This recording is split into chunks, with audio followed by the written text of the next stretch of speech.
Comme on le sait, l'origine de la physique atomique moderne fut la reconnaissance de la nature atomique de l'électricité elle-même. Celle-ci fut d'abord indiquée par les fameuses recherches de Faraday sur l'électrolyse, puis définitivement établie par l'isolement de l'électron dans les beaux phénomènes de décharge électrique dans les gaz raréfiés qui attirèrent l'attention vers la fin du siècle dernier. Tandis que les recherches brillantes de Thomson avaient assez tôt mis en lumière le rôle essentiel des électrons dans l'immense variété des phénomènes physiques et chimiques, il nous fallut, pour arriver à une connaissance complète des unités structurales de la matière, attendre la découverte du noyau atomique par Rutherford, couronnement de son œuvre de pionnier sur les transmutations radioactives spontanées de certains éléments lourds. Cette découverte, en effet, nous donna pour la première fois une explication indubitable de l'invariabilité des éléments dans les réactions chimiques ordinaires qui laissent inaltérés les noyaux lourds mais extrêmement petits, modifiant seulement la distribution des électrons légers qui les environnent. En outre, elle nous permit de comprendre non seulement l'origine de la radioactivité naturelle, où nous sommes témoins d'explosions de noyaux elles-mêmes, mais aussi la possibilité mise à profit plus tard par Rutherford lui-même d'obtenir des transmutations d'éléments en les bombardant par des particules lourdes de grande vitesse, qui par leur choc avec les noyaux peuvent provoquer leur désintégration. Pour ne pas trop nous écarter de notre sujet, nous n'entrerons pas plus en avant dans le merveilleux champ de recherche qu'ouvrait l'étude des transmutations nucléaires. Ces nouvelles découvertes seront pendant ce congrès l'un des principaux sujets de discussion entre physiciens et nous n'en parlerons pas ici. Notre thèse essentielle sera l'évidente nécessité d'une rupture radicale avec les idées classiques, mécaniques et électromagnétiques, si l'on veut rendre compte des faits généraux d'expérience en physique et en chimie à l'aide du modèle de l'atome proposé par Rutherford. En effet, si la mécanique newtonienne nous révèle et nous fait comprendre l'harmonie des mouvements planétaires qu'expriment les lois de Kepler, il n'est pas moins évident que des modèles mécaniques tels que le système solaire, qui après une perturbation ne tendent jamais à retourner à leur état initial, ne peuvent présenter la stabilité que doivent avoir les configurations électroniques responsables des propriétés spécifiques des éléments. Cette stabilité particulière des atomes apparaît avant tout en analyse spectrale. Celle-ci a montré, comme on sait, que chaque élément possède un spectre caractéristique constitué de raies fines et tellement indépendant des conditions extérieures qu'il nous permet de déterminer par des observations spectroscopiques la composition matérielle des étoiles, même les plus lointaines. Cependant, nous possédions déjà la clé qui devait permettre de résoudre ce dilemme. C'était la découverte par Planck du quantum élémentaire d'action, résultat de recherche portant sur un tout autre domaine de la physique. Comme on le sait, Planck fut conduit à sa découverte fondamentale par son analyse pénétrante des caractères de l'équilibre thermique entre matière et rayonnement, qui, d'après les principes généraux de la thermodynamique, doivent être totalement indépendants de toute propriété spécifique de la matière et par conséquent de toute idée particulière sur la constitution des atomes. En fait, l'existence du quantum élémentaire d'action met en évidence dans les processus physiques un caractère entièrement nouveau d'individualité qui est totalement étranger aux lois classiques de la mécanique ou de l'électromagnétisme et limite essentiellement leur validité aux phénomènes mettant en jeu des actions grandes par rapport au quantum tel qu'il est donné par la constante de Planck. Cette condition à laquelle satisfont amplement les phénomènes d'expérience physique courante ne s'applique plus au comportement des électrons dans les atomes. Seule l'existence du quantum d'action empêche la fusion des électrons et du noyau en une particule neutre de dimension pratiquement évanescente. Une fois cette situation reconnue, on était conduit immédiatement à décrire la liaison de chaque électron dans le champ du noyau comme une succession de processus individuels, transférant l'atome d'un état stationnaire à un autre avec émission de l'énergie libérée sous la forme d'un seul quantum de radiation électromagnétique. Intimement lié à l'interprétation féconde qu'Einstein avait donnée de l'effet photoélectrique, vérifiée de manière convaincante par les belles recherches de Frank et Hertz sur l'excitation des raies spectrales par choc d'électrons sur les atomes, cette conception ne nous a pas seulement fourni une explication immédiate des lois mystérieuses des spectres de raies qu'avaient débrouillées Balmer, Rydberg et Ritz, elle nous a encore permis d'établir peu à peu à l'aide des données spectroscopiques une classification systématique des modes de liaison stationnaire de tous les électrons dans les atomes et de donner une explication complète des relations remarquables qui existent entre les propriétés physiques et chimiques des éléments et qui s'expriment par le célèbre tableau périodique de Mendeleïev. Cette interprétation des propriétés de la matière, réalisée en somme au-delà même des rêves des pythagoriciens, l'ancien idéal d'une réduction des lois de la nature à de pures relations entre nombres, mais en même temps le postulat fondamental de l'individualité des processus atomiques, impliquait un renoncement de principe à toute connexion causale rigoureuse entre événements physiques, c'est-à-dire ce qui avait été au cours des âges la base indiscutable de notre philosophie naturelle. Non seulement toute question d'un retour à un mode de description compatible avec le principe de causalité était exclu par des expériences décisives de types les plus variés, mais encore il fut bientôt démontré qu'il était possible, en développant les tentatives un peu primitives faites initialement pour introduire le quantum d'action dans la théorie de l'atome, de construire une mécanique atomique essentiellement statistique, de structure aussi cohérente et aussi complète que la mécanique classique dont elle apparaît comme une généralisation rationnelle. Sans parler de son extraordinaire fécondité dans tous les domaines de la physique atomique et de la chimie, cette nouvelle mécanique quantique que nous devons avant tout aux recherches pénétrantes des physiciens de la jeune génération a clarifié dans son essence la base épistémologique de l'analyse et de la synthèse des phénomènes atomiques. La révision du problème de l'observation dont l'initiateur fut Heisenberg, lorsqu'il introduisit son principe d'incertitude, a conduit à découvrir des conditions préliminaires encore inaperçues pour l'usage non ambigu des concepts les plus élémentaires sur lesquels repose notre description des phénomènes naturels. Le point décisif est ici d'avoir reconnu que toute tentative est vouée à l'échec, qui aurait pour but d'analyser à l'aide des méthodes et des concepts de la physique classique l'individualité des processus atomiques qui résultent de l'existence du quantum d'action, et cela parce qu'il est impossible de séparer nettement un comportement non perturbé des objets atomiques de leur interaction avec les instruments de mesure indispensables pour cette analyse.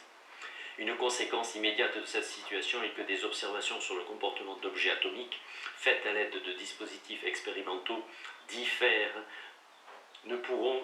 ne pourront généralement pas être rassemblés à la manière habituelle de la physique classique.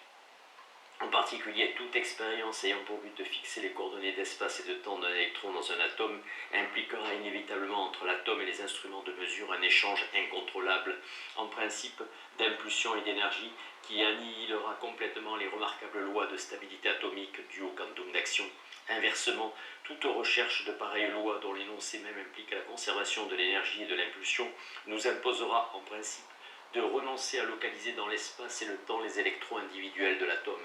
Loin d'être contradictoires, les différents aspects des phénomènes quantiques, qui apparaissent ainsi dans des conditions expérimentales exclusives l'une de l'autre, doivent être considérés comme complémentaires, en donnant à ce mot un sens nouveau. Ce point de vue de la complémentarité ne signifie nullement que l'on renonce arbitrairement à une analyse détaillée des phénomènes atomiques. Il est au contraire l'expression d'une synthèse rationnelle de toute la somme d'expériences accumulées dans ce domaine, expériences qui transcendent les limites entre lesquelles l'idéal de causalité trouve ses possibilités naturelles d'application. Il ne faut pas sous-estimer l'exemple encourageant que la théorie de la relativité nous a donné pour la poursuite de ce genre de recherche épistémologique, car cette théorie, en nous révélant des conditions préliminaires encore insoupçonnées pour l'usage non ambigu de tous les concepts physiques, nous a ouvert des possibilités nouvelles de faire la synthèse de phénomènes inconciliables en apparence. Mais nous devons nous rendre compte que la situation où nous a conduit le développement récent de la théorie atomique est sans précédent dans l'histoire de la physique. En effet, toute la structure conceptuelle de la physique classique que l'œuvre d'Einstein est portée à un si merveilleux degré d'unité et d'achèvement repose sur l'hypothèse bien adaptée à notre expérience journalière des phénomènes physiques, qu'il est possible de faire une distinction entre le comportement propre des objets matériels et leur observation. Pour trouver un parallèle aux leçons que nous avons reçues de la théorie atomique sur la validité limitée de ces idéalisations courantes, il faut nous tourner vers une branche des sciences de la nature aussi éloignée de la physique que l'est par exemple la psychologie, ou même vers ces problèmes épistémologiques avec lesquels se sont déjà confrontés des penseurs tels que Bouddha et Lao Tse, lorsqu'ils tentèrent d'établir l'harmonie entre nos conditions d'acteurs et de spectateurs dans le grand drame de l'existence. Mais si nous reconnaissons une certaine analogie entre les caractères purement conceptuels des problèmes qui se présentent dans des domaines de recherche humaine, si éloignés les uns des autres, cela ne veut nullement dire que nous introduisons en physique atomique un mysticisme étranger au véritable esprit de la science. Au contraire, ce fait nous incite à examiner si la solution directe des paradoxes inattendus que suscite l'application de nos concepts les plus simples aux phénomènes atomiques ne pourrait pas nous aider à surmonter dans d'autres domaines des difficultés logiques. Il n'a pas d'ailleurs manqué jusqu'à présent de suggestions pour une recherche de corrélation directe entre la vie ou le libre arbitre et ces traits de phénomènes atomiques que nous pouvons seulement comprendre en faisant éclater le cadre trop étroit de la physique classique.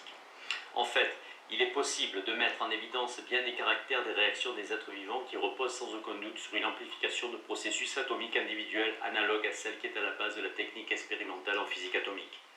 Telles sont par exemple la sensibilité de la perception visuelle et la production de mutations de gènes par les radiations pénétrantes. Cependant, reconnaître que la finesse de l'organisation et des mécanismes de régulation des êtres vivants dépasse de loin toute notre attente ne suffit nullement pour rendre compte des caractères particuliers de la vie. En effet, quelle que soit l'analogie entre les traits d'individualité des processus atomiques et les aspects holistiques et finalistes des phénomènes biologiques, il ne paraît guère possible d'imaginer un lien immédiat entre le quantum d'action et la vie. Il semblerait plutôt à première vue que le caractère essentiellement statistique de la mécanique quantique augmente la difficulté de comprendre les lois proprement biologiques. Mais dans ce dilemme, la théorie atomique nous suggère que la seule voie permettant de concilier les lois de la physique avec les concepts adaptés à une description des phénomènes de la vie est d'examiner la différence essentielle entre les conditions de l'observation en physique et en biologie. Il faut d'abord se rendre compte que tout dispositif expérimental permettant d'étudier le comportement des atomes constituant un organisme, dans la même mesure où l'on peut le faire pour des atomes individuels dans des expériences fondamentales de physique atomique, exclura la possibilité de maintenir cet organisme en vie. Bien plus, l'échange incessant de matière inséparablement liée à la vie implique l'impossibilité de considérer l'organisme comme un système bien défini de particules matérielles, telles qu'on les considère pour rendre compte des propriétés physiques et chimiques ordinaires de la matière.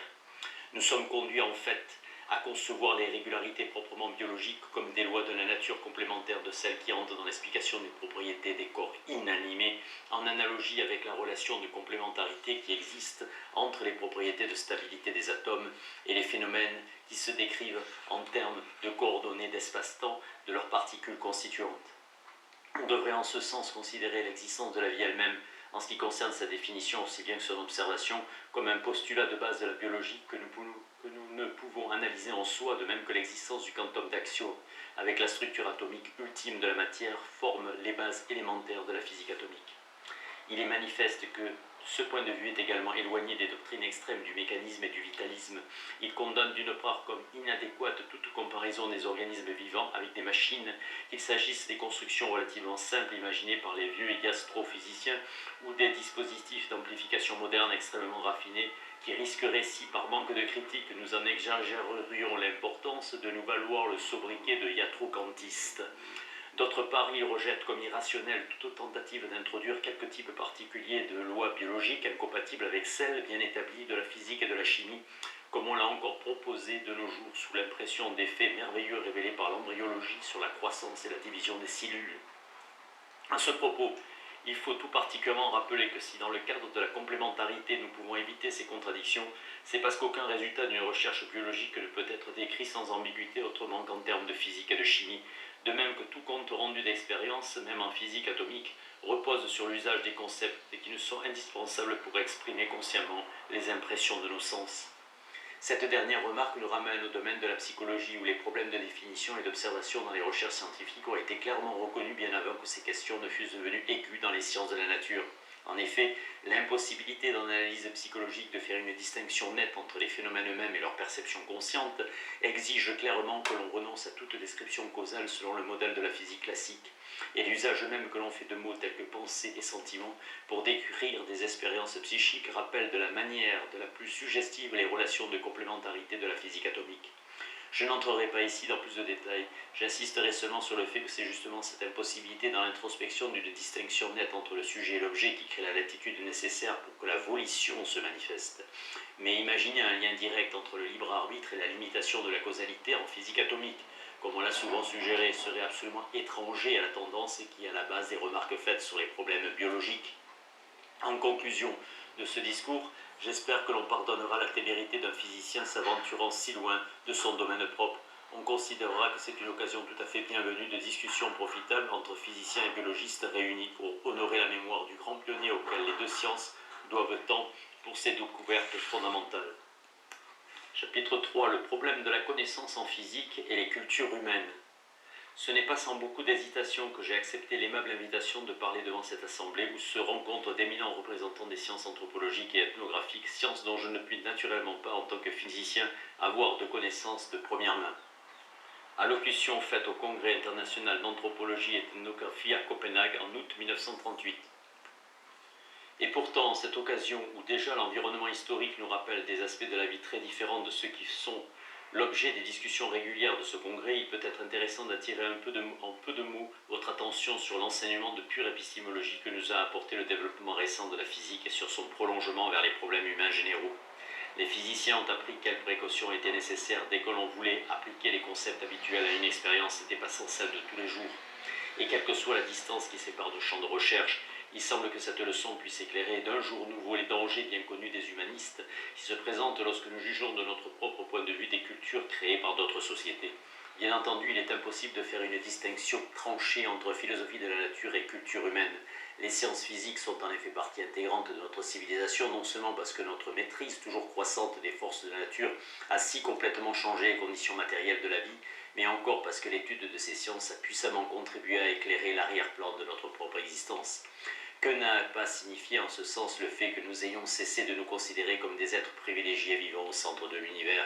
entourés de sociétés moins fortunées habitant au bord de l'abîme, et que nous ayons compris, grâce au progrès de l'astronomie et de la géographie, que nous vivons sur une petite planète sphérique du système solaire, infime partie lui-même du système bien plus étendu. Quelle leçon profonde sur la relativité de tous les jugements humains n'avons-nous pas reçu de nos jours lorsque nous avons découvert que tout phénomène physique dépend du point de vue de l'observateur? La théorie de la relativité, en nous obligeant à préciser les hypothèses encore inaperçues sur lesquelles repose l'usage non ambigu de nos concepts, même les plus élémentaires, comme ceux d'espace et de temps, a contribué largement à la beauté et à l'unité de notre conception de l'univers. On a compris assez généralement ce que signifiaient ces grandes découvertes pour nos vues générales sur le monde, mais il n'en a guère été ainsi des enseignements épistémologiques inattendus que nous a donné en ces dernières années l'ouverture de champs de recherche physique tout neufs. Notre pénétration dans le monde des atomes, qui jusqu'alors était resté fermé à nos yeux, fut en vérité une aventure comparable au grand voyage des navigateurs à la découverte de la Terre et à l'exploration hardie des profondeurs de l'espace céleste par les astronomes. Quand on le sait, le développement merveilleux qu'a pris l'art de l'expérimentation physique n'a pas seulement effacé les dernières traces de la vieille croyance que la grossièreté de nos sens nous empêcherait à jamais d'obtenir une information directe des atomes individuels, mais encore, il nous a montré que les atomes eux-mêmes sont constitués de particules plus petites que l'on peut isoler et dont on peut étudier séparément les propriétés. En outre, nous avons appris dans ce domaine passionnant de l'expérience que les lois de la nature connues jusqu'alors et constituant le magnifique édifice de la physique classique sont valables seulement quand notre étude se borne à des corps qui comprennent un nombre d'atomes pratiquement infini. Les connaissances nouvelles que nous avons acquises sur le comportement des atomes isolés et des corpuscules atomiques nous ont révélé en effet de manière inattendue qu'aucune action physique ne peut être subdivisée au-delà d'une certaine limite, ce qui dépasse beaucoup la vieille doctrine de la divisibilité limitée de la matière et donne à tout processus atomique un caractère étrange d'individualité. Cette découverte nous a fourni une base toute nouvelle pour comprendre la stabilité intrinsèque des structures atomiques, stabilité qui conditionne en dernier ressort les régularités de toute notre expérience journalière. Ce développement de la physique nous a obligés de changer radicalement notre attitude en face de la description de la nature. Ce qui met cela peut-être le plus clairement en évidence, c'est le fait que le principe de causalité, regardé jusqu'alors comme le fondement indiscutable de toute interprétation des phénomènes naturels, s'est révélé un cadre trop étroit pour embrasser les lois toutes particulières qui régissent les processus atomiques individuels. Tout le monde comprendra sans doute qu'il a fallu des raisons très concluantes pour que les physiciens abandonnassent l'idéal de causalité. Mais l'étude des phénomènes atomiques nous a appris sans cesse que des questions que nous croyons réglées depuis longtemps nous réservaient des surprises inattendues. Vous avez sûrement entendu parler des énigmes que posent les propriétés les plus élémentaires de la lumière et de la matière et qui ont tant tourmenté les physiciens en ces récentes années.